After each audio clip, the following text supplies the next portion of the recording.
कैसे हैं आप सब? उम्मीद करते हैं सभी लोग अच्छे होंगे, मस्त होंगे। तो आज हम फिर आए हैं अपने क्वेश्चन और आंसर पे। आप लोग क्या क्या हमारे रील्स पे, वीडियोस पे, पोस्ट पे कमेंट किए हैं, लेटेस्ट का हम देखेंगे। और उसमें से कुछ कुछ लोगों के जो भी आप लोगों ने पूछा हुआ है उसका हम जवाब देने की कोशिश करेंगे। तो हम ओपन कर लेते हैं। कल शाम में तो कल मैं एक बैंक का जो अनुभव था मैंने एक पोस्ट के माध्यम से लिखा था, मैं उसी से स्टार्ट करती हूँ। उस पे एक लोगों ने बोला है, शायद ये हो सकता है काम वाम करते हों बैंक में। मैंने जबकि उसमें लिखा भी था कि अगर जो लोग हों तो मतलब ये सभी के लिए नहीं है, कुछ कुछ एक्सपीरियंस गड़बड़ होते हैं तो एक बात होती है। लेकिन फिर भी अब इतने समझदार हैं कि इन्होंने कमेंट भी कर दिया है तो मेरा पढ़ना भी बनता है। ओमचंद्र शुक्ला जी लिख रहे हैं कि सभी बैंक कर्मचारियों के ऊपर आप उंगली नहीं कर सकती। आंधी तूफान और सर्दी, हम अपनी शाखा में समय से पहुंचते हैं और सभी ग्राहक का मनोदशा देखकर कार्य करते हैं। तो मैंने भी लिखा था कि आप व्यक्तिगत मत लीजिएगा, फिर भी आप हर्ट हो गए इतने समझदार होने के बाद भी। ठीक है, हर विभाग में सारे लोग एक जैसे नहीं होते हैं, लेकिन जो भी सरकारी डिपार्टमेंट है, जैसे बैंक का अनुभव मैं शेयर की हूँ, तो मैं उस बैंक में जब जब मेरी प्रॉब्लम हुई है, मुझे कहते हैं ना कि आप समस्या बता रहे हो, सामने वाला बिल्कुल आपको सुन नहीं रहा है, उस टाइप का। तो आपको इतना ज़्यादा दिल पे लेने की ज़रूरत नहीं है। अगर आप अच्छे से काम कर रहे हैं तो खुश होइए ना, आपके लिए मैसेज नहीं है। इसी पे एक लोग और लिख रहे हैं, मनमोहन यादव जी लिख रहे हैं कि सरकारी कर्मचारी प्रतिदिन इसलिए काम पर आते हैं कि उनकी सैलरी मिलती रहे, वरना वो लोगों का काम करने का कोई मन नहीं होता। जिस दिन उनको यह एहसास हो जाए कि सैलरी तो उनको जीवन यापन के लिए काम तो करना है, तो काम करने में उनका मन लगेगा, जैसा कि जापान में होता है। कुछ निर्धारित होना चाहिए। इस तरह से बेतरतीबी ना बड़ा मतलब दिक्कत देती है जो भी कस्टमर लोग होते हैं। जैसे कल इस चक्कर में मेरा मतलब 1.5-2 घंटे के आसपास बर्बाद हुआ, जबकि काम सिर्फ 15-20 मिनट का था। और क्या कह सकते हैं ऐसे लोगों के लिए।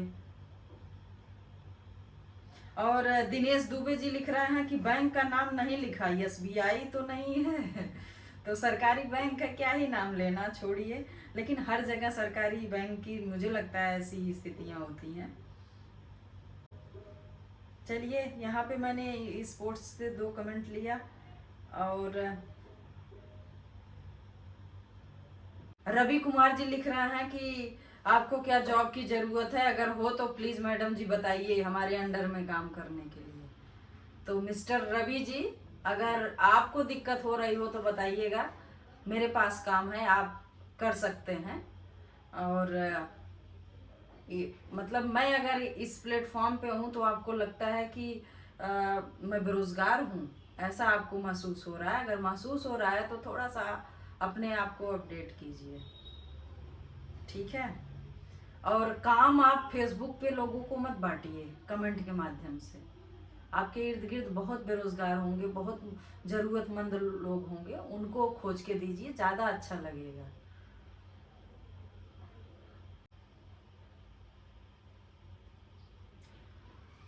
और एक मैंने कुछ पोस्ट लिखा हुआ था, उस पे अंकित पाल जी लिख रहे हैं कि बहुत सुंदर कहा मनीषा यादव जी, आपकी जितनी तारीफ की जाए उतना ही कम है।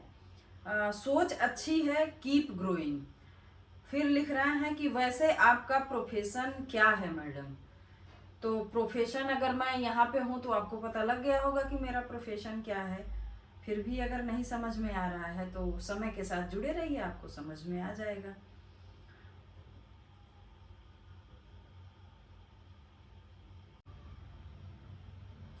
जिनको लगता है कि हम धूल हैं, सुन लीजिए, जिनको लगता है कि हम धूल हैं तो समझ लीजिए कि हम सूल हैं।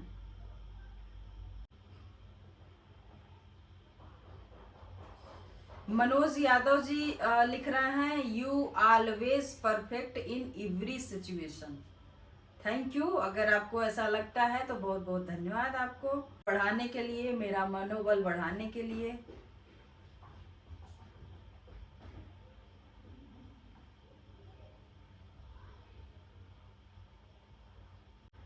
अनिल कुमार जी लिखते हैं कि जी निश्चित रूप से आप अपने मृदुभाषी स्वभाव से तरक्की तो कर ली है। धन्यवाद। अगर आपको मेरी भाषा पसंद आती है तो तहे दिल से शुक्रिया आपको। महेंद्र जी लिख रहा है कि बेटा मनीषा हमेशा ऐसे ही मुस्कुराते रहो, हर पल हम तुम्हारे साथ हैं। थैंक यू सर, तहे दिल से आपने इतना अच्छा कमेंट लिखा है। जब इंसान बहुत ऐसी स्थिति में होता है तो एक शब्द ही काफी होता है। अगर कोई दूर से आवाज लगाए कि हम तुम्हारे साथ हैं, चिंता मत करो, तो बहुत ही संबल मिलता है। और धन्यवाद, आपने इस तरह से आत्मीयता के साथ बोला हुआ है। प्रवीण राज जी लिख रहा है कि मैम बिहार आइए, आपका स्वागत है। तो जरूर आएंगे, बस समय का इंतजार करिए। मैंने एक फोटो पोस्ट किया था कि एक मेट्रो में इंसान दिखा था जो अपने चेस्ट पे लिखवाया हुआ था राक्षस। तो उस पे एक लोग लिख रहे हैं, हाशमी मलिक जी लिख रहे हैं कि भाई साहब को राक्षस घोषित करवा लेना चाहिए अपने आधार कार्ड पे। तो सच बोल रहे हैं, क्योंकि वो देखने के बाद मुझे भी थोड़ा अजीब ही लगा था। अजीब अजीब लोग शौक पालते हैं, क्या कर सकते हैं।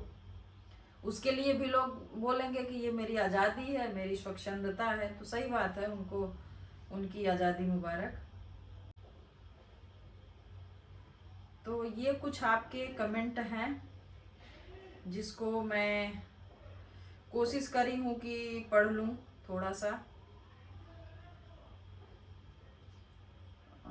और भी चीज़ें हैं जैसे कर सकते हैं, लेकिन टाइम का अभाव है तो बहुत ज़्यादा नहीं हो पाता है। ठीक है, कोई दिक्कत नहीं है।